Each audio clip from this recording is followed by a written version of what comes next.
My name's Conrad Steiner. I'm a doctor of medicine. Tonight's story has the title, My Child's Keeper. Guardian of birth, healer of the sick, comforter of the aged.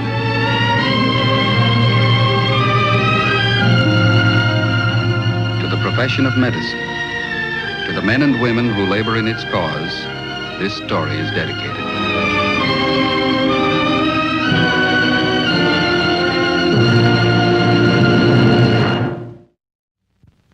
The object in point, a teddy bear. The cases in point, 2 children. From birth, both were among the world's fortunate children. They were blessed with good health, born to parents who welcomed them, loved them, gave them every protection and care. Every protection except for a few careless moments. But it was time enough to wipe out all the benefits that God and loving parents can bestow. The first case in point, Daniel Gardner, Jr., 18 months old. The second case in point, Catherine McClure, aged 5 years. I think he wants it back. Well, then perhaps you'd better give it to him.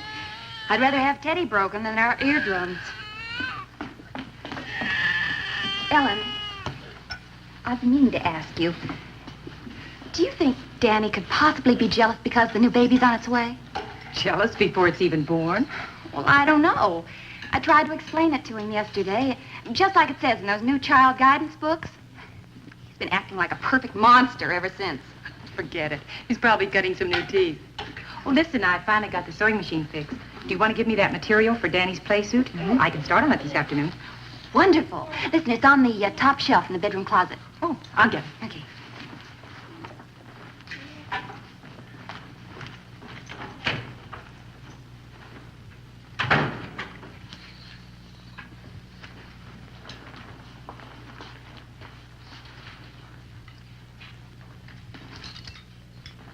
Bonnie, I can't find it anywhere.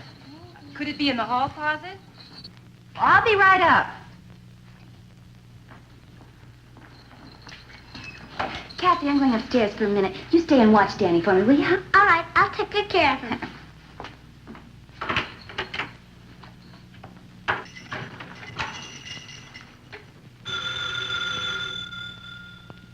Get that, will you, Ellen?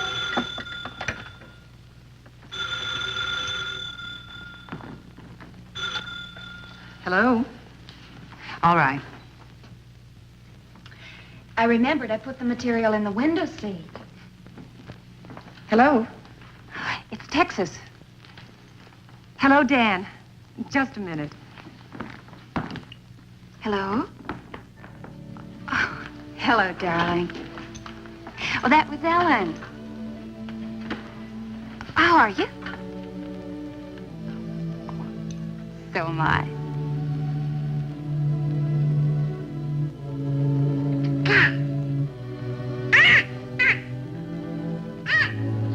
Does the field look good? What does the test well show?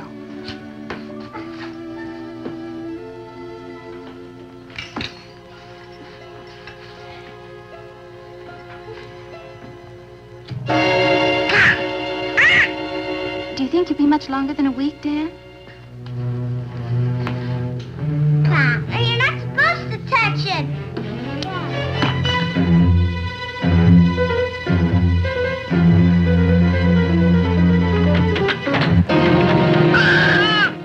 Goodbye.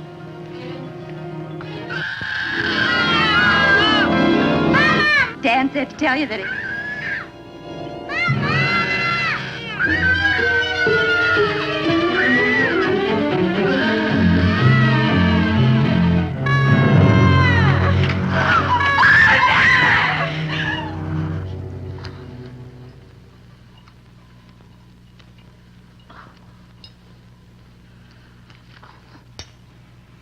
Keep them between sheets.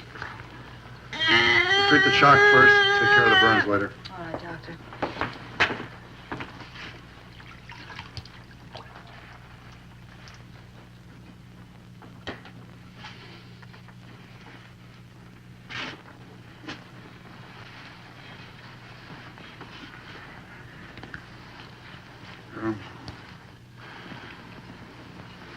Continue with the oxygen on both children.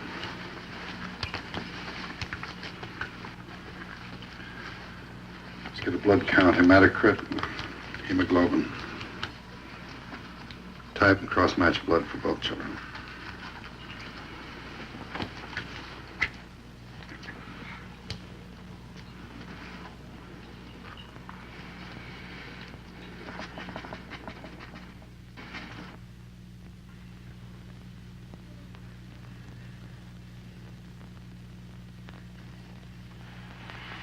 Prepare a cut-down tray so we can start a plasma unit.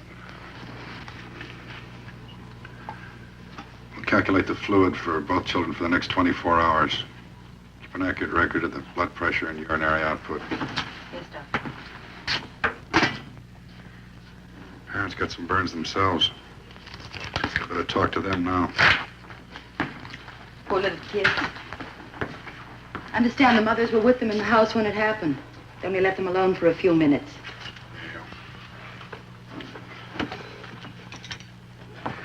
That's all it takes. Just a few minutes.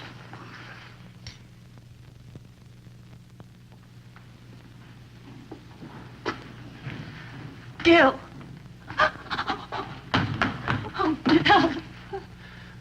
How's Kathy? And Danny? You don't know yet. Bonnie's down there.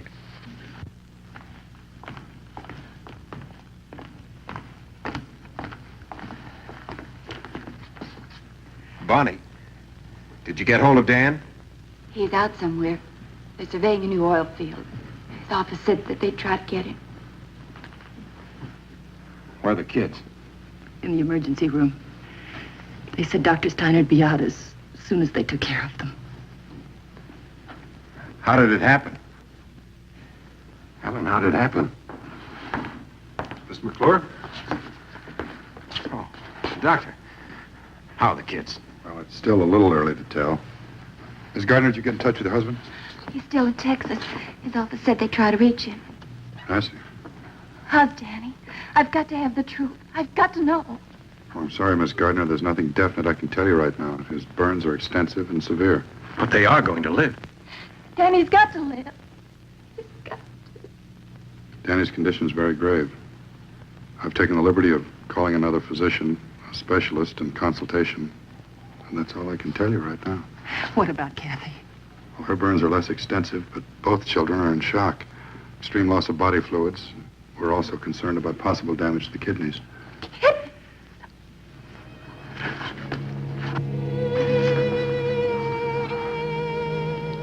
We're doing everything possible. I'm sorry I can't be more encouraging. But we'll just have to wait and see how they respond to the initial treatment. How long will that be? Well, we'll be watching them very closely for the next 2 or 3 days. If there's any change, we'll let you know.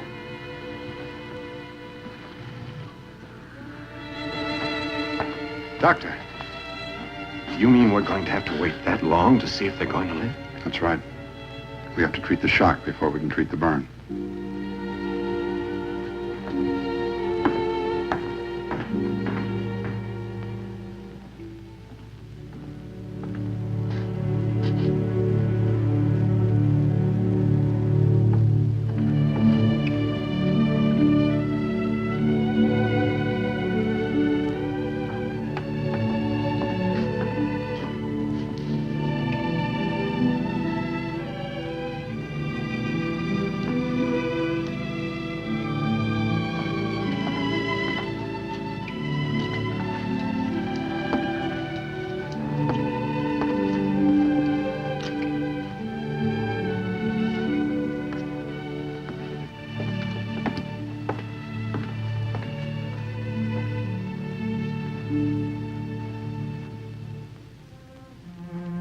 Shock results from fluid depletion of the body's cells. For a third-degree burn destroys all layers of the skin, leaving an open, gaping wound through which the body's proteins and fluids slowly seep away. Immediate consultation is held with Dr. Borden, the consulting physician called in on the case. Close check is maintained on the state of hydration of both patients. Frequent tests are made to determine chloride concentration and state of the circulating blood volume. According to the loss of weight and extent of burns of each patient, every effort is made to restore the balance of body fluids and electrolytes by transfusions of whole blood and replacement solutions administered both orally and intravenously. He says we have to wait. Must be something he can tell us. When I asked him last night, we just went upstairs for a few minutes. I told Kathy to take care of Danny.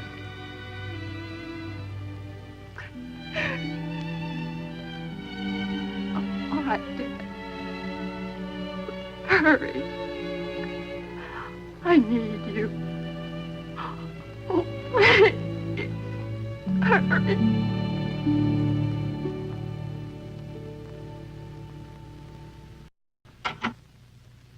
Bonnie, is Dan on his way? The airport's fogged in. He can't get a plane till tonight.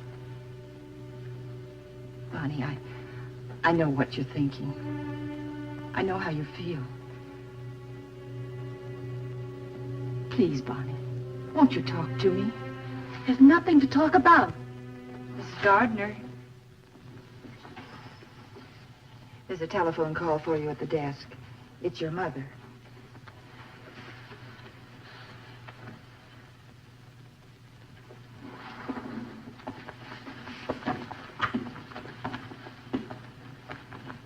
What can I do? What can I say? I don't know. What can anybody say? It's done. It's already done.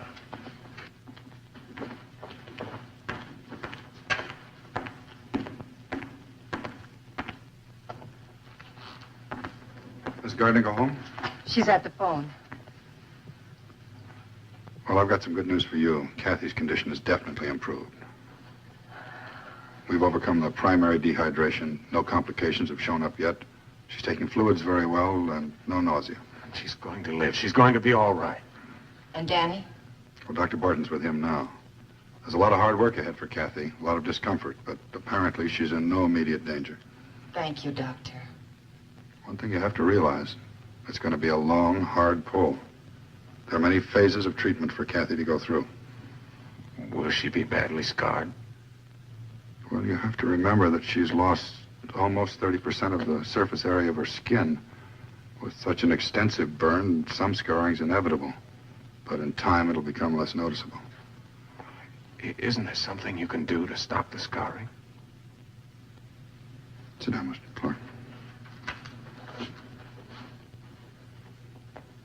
Did either of you ever have a bad burn, bad cut, something that left a scar, I mean? Oh, yes, I fell off my bike when I was a kid. Miss McClure, do you remember how this wound healed? How the new skin formed around the edges? And right here in the center, a different kind of tissue formed? You mean scar tissue? That's right. See, to understand how the body goes about repairing a surface wound, you have to realize that skin is made up of various layers of tissue. Let's say this is a cross-section of a piece of skin. On the top, we have the epithelium, below various layers of dermis, and underlying the whole structure, a layer of fatty tissue. Now, if the epithelium and even a major part of the dermis is destroyed, new skin cells can still be formed. They're manufactured by the hair follicles and the sweat glands. If they're not destroyed, the wound heals quickly and without scarring. If they are, if the layers of skin are destroyed down to the fatty tissue or beyond, then we have an entirely different situation. You mean the wound or burn won't heal? Well, eventually it would if the damage wasn't too extensive. But you must remember that Kathy has lost almost 30% of the surface area of her skin. The new cells can only form around the edges, and they grow very slowly. As the healing proceeds, the wound contracts. It puckers, like this. Only it would be much more pronounced in the case of a large wound like Kathy's. Will she be badly scarred? Miss McClure, I can't say right now. It looks encouraging. And Danny, too? He'll be all right? Excuse me, Miss Gardner.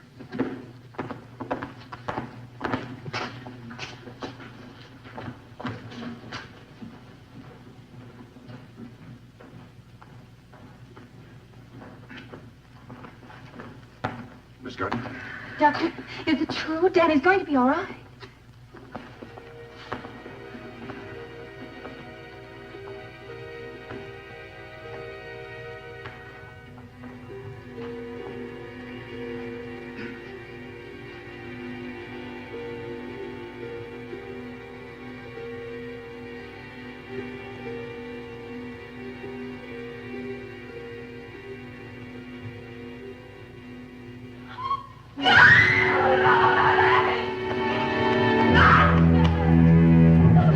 Bon. Danny's dead. You said my baby's dead. Let me help. Please, Bonnie, let me help you. It's too late. You can't help now. So small. It was so small. So little. All the suffering. All the pain. All the pain. Don't think about it. Please, Bonnie, try not to think about it. My baby's dead. He's dead. You say don't think about it? Don't think about Miss it. Gardner, please. You think about it, Ellen. Think about my baby. He's dead. Why is he dead? Kathy. She killed him, nobody else. Kathy killed my baby. Dead. And he's dead.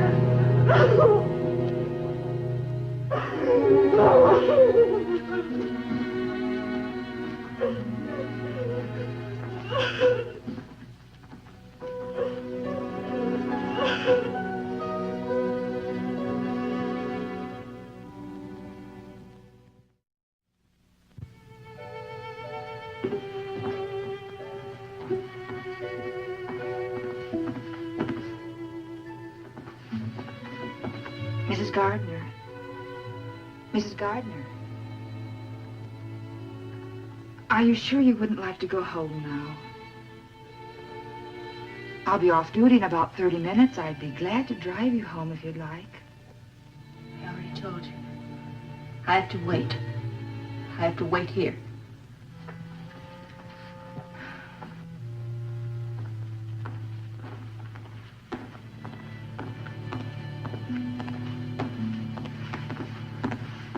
Mrs. McClure. Yes? Kathy's awake now. You can see her for a few moments if you'd like. Oh, thank you. Did Mr. McClure have to leave? Just for a half hour or so. We'll be staying with Kathy for the next few nights. Just went home to pick up some things. Oh, I see. Would you come this way, please?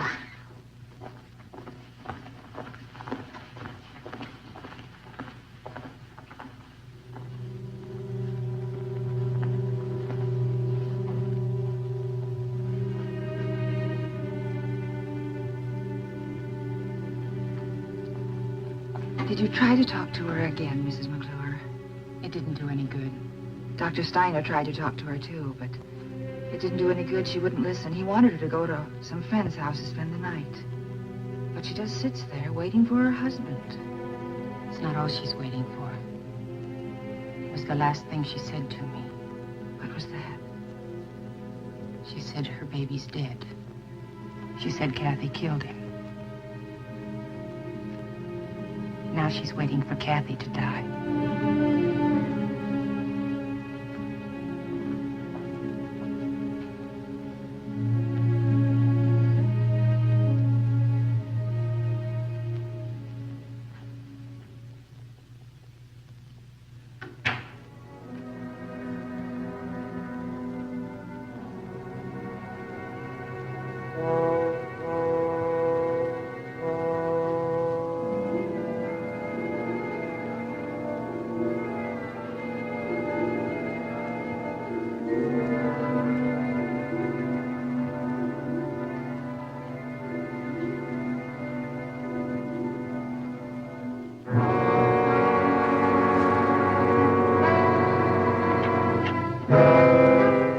Miss Gardner.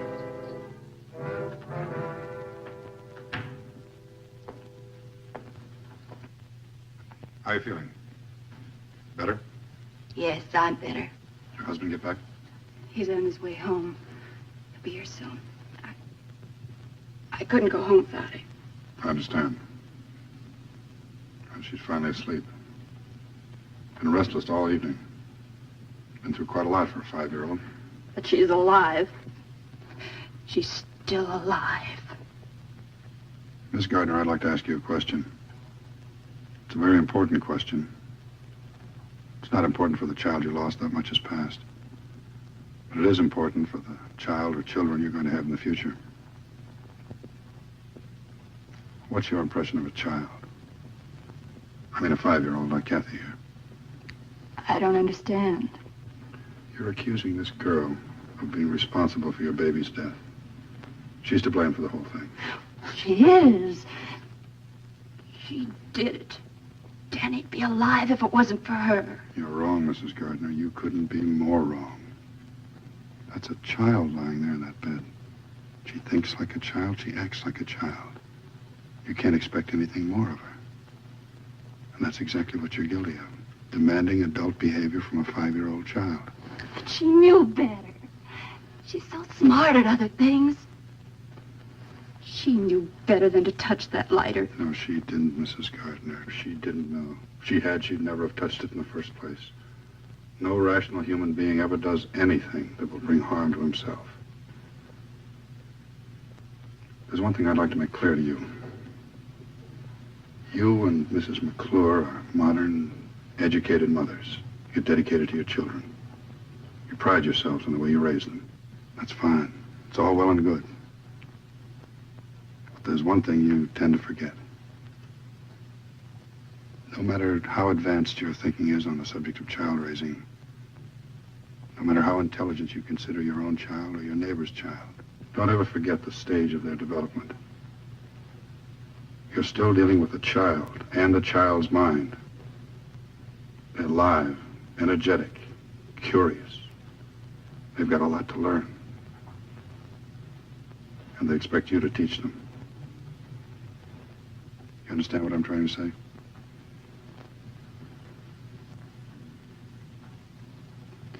She's Ellen's daughter. Ellen should have taught her. It was her fault. I've just got one more thing to say, Mrs. Gardner. And then I'll let you decide who's to blame. 3 points. First, who left the children alone? Second, who left that highly inflammable material, the curtains, so close to the baby's playpen? And third, who left that cigarette lighter within easy reach of those children? That's all I have to say, Miss Gardner.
Everything's all right, Doctor? As right as we can make it.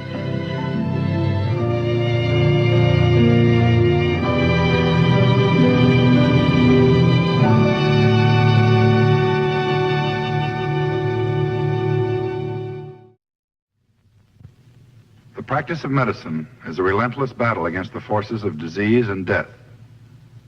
The strength and knowledge of the physician should be directed first against these enemies. He should not be required to fight on a second front against stupidity and carelessness. Every death is tragic, but most tragic of all are those which might so easily have been prevented. Medicine can work wonders, but not miracles. Only the proper amount of parental protection and education can defeat childhood's greatest killer, the accident.